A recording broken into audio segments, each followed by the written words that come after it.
وفاقی آئینی عدالت کے پہلے چیف جسٹس امین الدین خان کی حلف برداری آج ایوان صدر میں ہوگی۔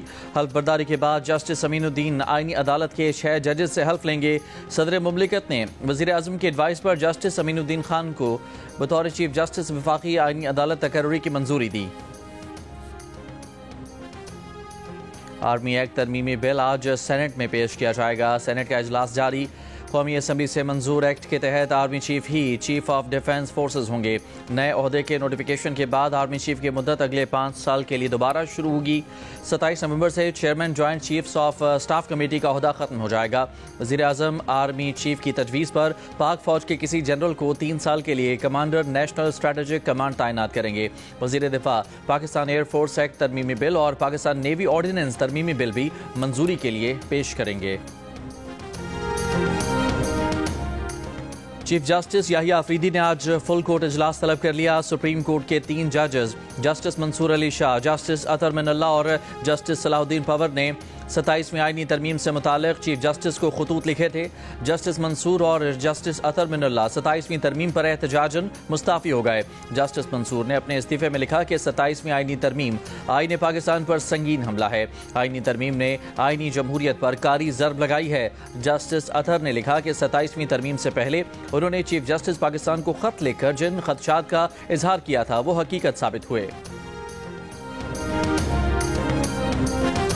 یہ ججز صاحبان جو ہیں یہ ان کا سیاسی اور ذاتی ایجنڈا ہے ان کا۔ ہمارے ججز جو ہیں ان کے فیصلے بولتے نہیں ہیں اور وہ خود بولے چلے جاتے ہیں۔ سپریم کورٹ ٹکڑے ٹکڑے ہو گیا، کوئی دلیل کوئی ایویڈنس، ذاتی اور پولیٹیکل ایجنڈا تھا، اس کے اوپر یہ کار فرما تھے، حکومت کے خلاف تھے، پی ٹی آئی کے ساتھ تھے۔ یہ چیزیں جو ہیں یہ 1 سال سے جو ہے وہ بلکہ 2 سال سے ہوتی رہی ہے۔ جو خط انہوں نے ساتھ تحریر کیا ہے وہ تو انہوں نے ایک پورا سیاسی بھاشن ہے وہ۔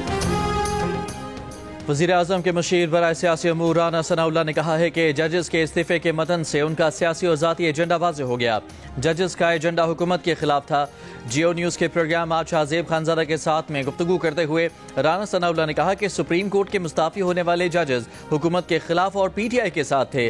جیو پاکستان میں بات کرتے ہوئے سینیٹر پرویز رشید نے کہا کہ صرف 2 جج حضرات نے 27ویں ترمیم پر اعتراض کیا۔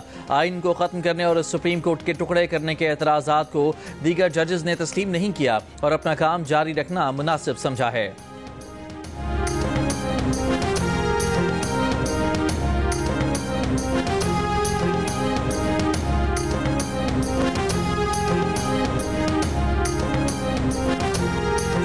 سید عاصم منیر سے تاجکستان کے وزیر دفاع کی ملاقات۔ فیلڈ مارشل عاصم منیر کا خطے میں استحکام اور خوشحالی کے لیے مشترکہ کوششوں کی اہمیت پر زور۔ تاجکستان کے ساتھ دفاعی اور سلامتی تعلقات مضبوط بنانے کے پاکستان کے عزم کو دہرایا۔ تاجکستان کے وزیر دفاع کرنل جنرل زبیر زادہ امام علی عبدالرحیم کے GHQ کے دورے میں ہوئی ملاقات کے موقع پر باہمی دلچسپی کے امور، علاقائی سلامتی اور 2 طرفہ دفاعی تعاون پر گفتگو۔ پاکستان اور سری لنکا کے درمیان دوسرا ون ڈے آج راولپنڈی میں کھیلا جائے گا۔ گزشتہ روز راولپنڈی کرکٹ اسٹیڈیم میں پریکٹس کے لیے آنے پر سری لنکن کرکٹ ٹیم کا گرم جوشی سے استقبال کیا گیا۔ بچوں، خواتین، نوجوانوں اور پاکستانی کھلاڑیوں نے بھی سری لنکن کھلاڑیوں کا خیر مقدم کیا۔ وفاقی وزیر داخلہ محسن نقوی کی اسٹیڈیم آ کر سری لنکن کرکٹ ٹیم سے ملاقات۔ پاکستان کا دورہ جاری رکھنے پر سری لنکن کھلاڑیوں کا شکریہ ادا کیا۔ کہا آپ کا دورہ پاکستان جاری رکھنا امن کی جیت اور دہشت گردی کی شکست ہے۔ دوستی کا یہ خوبصورت موڑ پاکستانی قوم ہمیشہ یاد رکھے گی۔ سری لنکن ہائی کمشنر نے کہا کہ وہ پاکستان کو اپنا دوسرا گھر سمجھتے ہیں۔ سیکیورٹی سے ہم سب مطمئن ہیں۔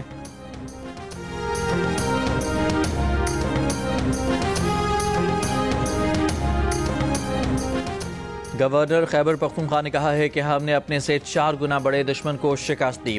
مٹھی بھر دشمن کا قلعہ قمع کرنا ہمارے لیے کچھ مشکل نہیں۔ پاک فوج ملک کے لیے دن رات قربانیاں دے رہی ہے۔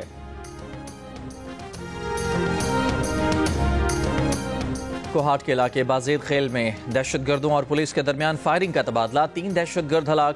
پولیس ٹیم پر گشت کے دوران دہشت گردوں نے فائرنگ کی۔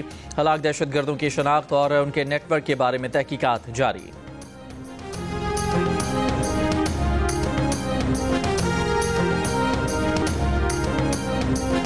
پشاور کی نیب عدالت نے اپر کوہستان مالی اسکینڈل میں گرفتار 2 ملزمان کی جسمانی ریمانڈ میں 7 دن کی توسیع کر دی۔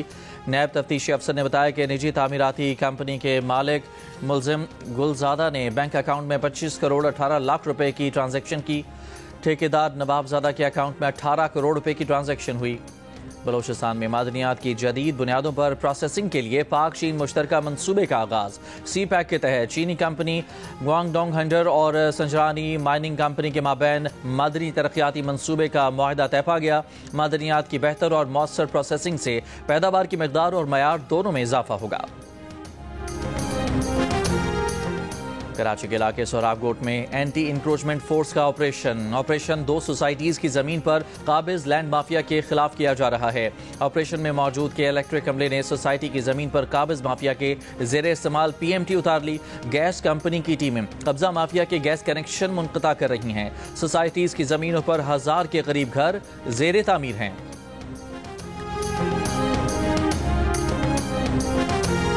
پنجاب کے مختلف اضلاع میں فضا کا معیار انتہائی مضر صحت۔ عالمی ماحولیاتی ویب سائٹ کے مطابق کچھ دیر پہلے فیصل آباد میں پارٹیکولیٹ میٹر کی تعداد 626، قصور میں 605، لاہور میں 472 اور گجرانوالہ میں 312 ریکارڈ کی گئی۔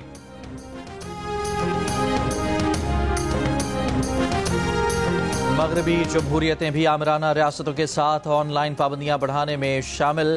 امریکہ اور جرمنی دونوں میں انٹرنیٹ کی آزادی کم ہو گئی۔ واشنگٹن میں قائم تنظیم فریڈم ہاؤس کی سالانہ رپورٹ کے مطابق پاکستان، روس، ترکی اور وینزویلا 15 سالوں میں انٹرنیٹ کی آزادی میں انتہائی کمی کا سامنا کرنے والے ممالک میں شامل ہیں۔ پاکستان سمیت دنیا بھر میں آج ذیابیطس کے مرض سے آگاہی کا دن منایا جا رہا ہے۔ پاکستان میں ذیابیطس یا شوگر کے مرض میں تیزی سے اضافہ ہو رہا ہے۔ ماہرین کہتے ہیں ریگولر ایکسرسائز، لائف سٹائل میں تبدیلی، ٹینشن کے خاتمے اور متوازن غذا سے اس مرض پر قابو پایا جا سکتا ہے۔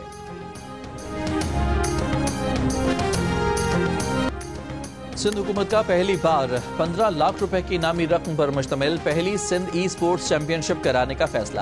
چیمپئن شپ میں 2 ایونٹس ہوں گے۔ ملک کی 400 ٹیمیں شرکت کر رہی ہیں۔ فائنل 22 نومبر کو کراچی میں ہوگا۔ پیپلز پارٹی کے چیئرمین بلاول بھٹو زرداری انعامات تقسیم کریں گے۔ ای سپورٹس چیمپئن شپ کا فائنل جیو سپر سے براہ راست نشر کیا جائے گا۔ گلگت کے کرنل مجیب الرحمان شہید پبلک اسکول اینڈ کالج جوٹیال میں سالانہ اسپورٹس ویک اختتام کو پہنچا۔ طلبہ اور عوام نے جوش و خروش کے ساتھ مقابلوں میں شرکت کی۔